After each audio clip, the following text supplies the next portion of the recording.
Jim coming to you again with Freedom Diggers Metal Detecting. Well, it's a chilly, blustery morning here in Michigan. I've got my coffee from hell, and that's what Michigan turns into in the winter, in my opinion. Probably going to head down to Alabama when I retire. Live nearby my good friend Heath Jones with the History Seekers. But at any rate,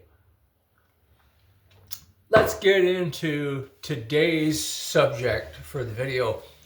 Way back in 2012, 2013, when I first started metal detecting with this here machine, my White's Coinmaster GT, trusty old girl, there were certain things that I wish I had known, which I know now, and I'm going to share them with you out there.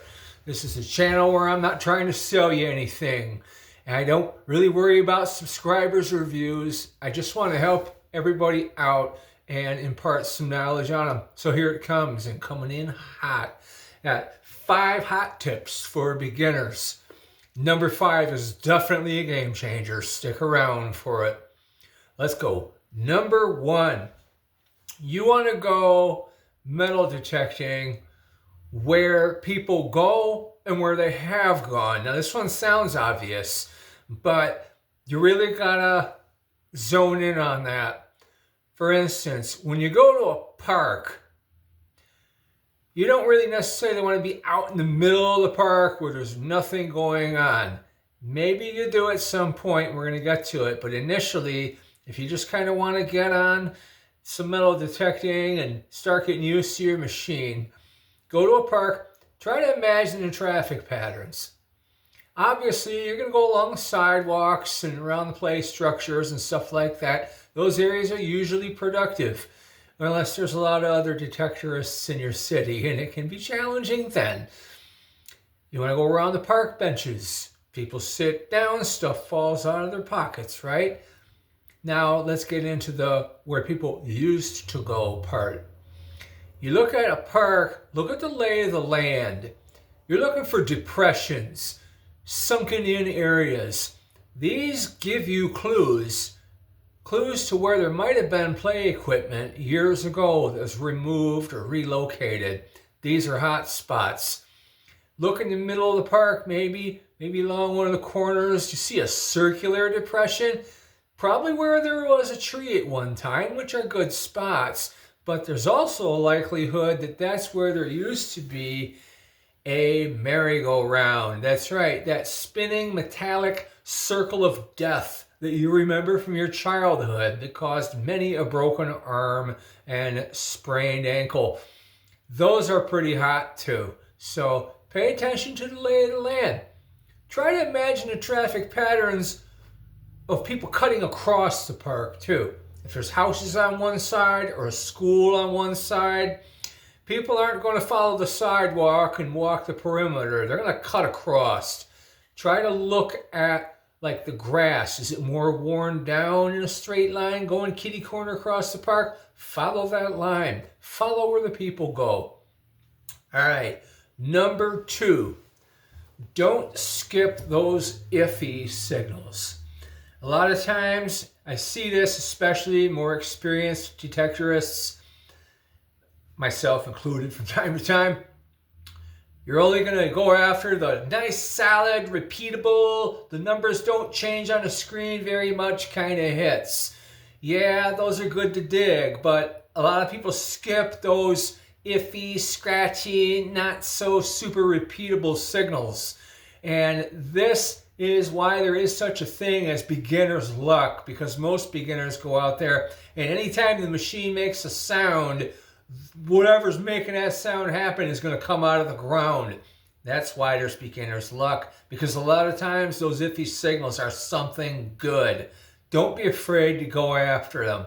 Do it neatly and cleanly, of course, but don't be afraid to go after them. It's also going to help you learn your machine. You're going to recognize a little more like maybe what some of the trash sounds like compared to the treasure. Number 3, keep your sensitivity reasonable, folks. You don't need to go out there and crank her way up. You do that, your machine is going to turn into an annoying chatterbox. It's just going to frustrate you to no end. You don't have to keep it cranked up super high to get depth either. You're going to get just fine depth. I've done great with my machines right about in the middle and sometimes even lower on sensitivity. Another thing about cranking the sensitivity up is it's going to make your machine more sensitive to sources of electricity in the area. That's electromagnetic interference, buried cable TV lines, overhead power lines. They're going to make your machine unstable and give you false signals. Keep it reasonable. All right, moving on. Number 4. And this is one that I'll tell you what, I had to relearn this one myself recently. You don't need an expensive, complicated, bells and whistles metal detector to do great. You don't. Something like that's probably going to frustrate most people. What you need to do is you need to learn the machine you have. I'll tell you what, a guy with a cheaper metal detector that has spent a lot of time on it and knows exactly what it's telling him is going to do much better on a potentially productive site than someone that likes to switch detectors every 6 months for the latest, greatest, newest thing. Knowing your machine is way more important than having the best, most expensive, fanciest machine. The location is paramount, much more important than the equipment you're swinging. And now for the grand one. Number 5. This one I learned from an old timer years ago, and it's still the best advice I've ever gotten, and it has been a game changer for me. You want to go where other metal detectorists don't go. That's right. Think outside the box.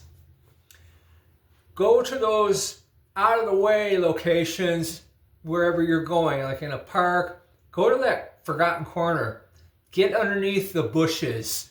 Crawl in there. Most people aren't going to want to go in there and attempt to metal detect amongst all the thorns and thistles and, all that stuff. Put a smaller coil on if you can get one, and get in there. I did it myself once and it paid off. I ended up with a silver dime and a really cool arcade token from the 1940s by simply getting on my knees and sticking the detector out in front of me and detecting underneath some bushes. Check out the rocky ground where people don't like to dig. Maybe get around that big old tree that's got a lot of roots that are on the surface. Get in between them. Maybe a sloped piece of ground that's kind of hard to walk on. Be careful, don't twist an ankle. But a lot of people aren't going to go to the extra time and effort to metal detect in these tougher, more out-of-the-way spots. And because no one's been there, there's stuff waiting for you there. Go get it. Well, that's going to be about it for this one. I hope all of you enjoy your Thanksgiving holiday coming up. And if the weather's permitting, that you can get out, dig, and enjoy metal detecting, the greatest hobby ever devised by man. I'm going to stay warm with my coffee and maybe enjoy a few videos myself. Take care out there and keep her dig free or die. We'll see you next time on Freedom Diggers Metal Detecting. Thanks for watching.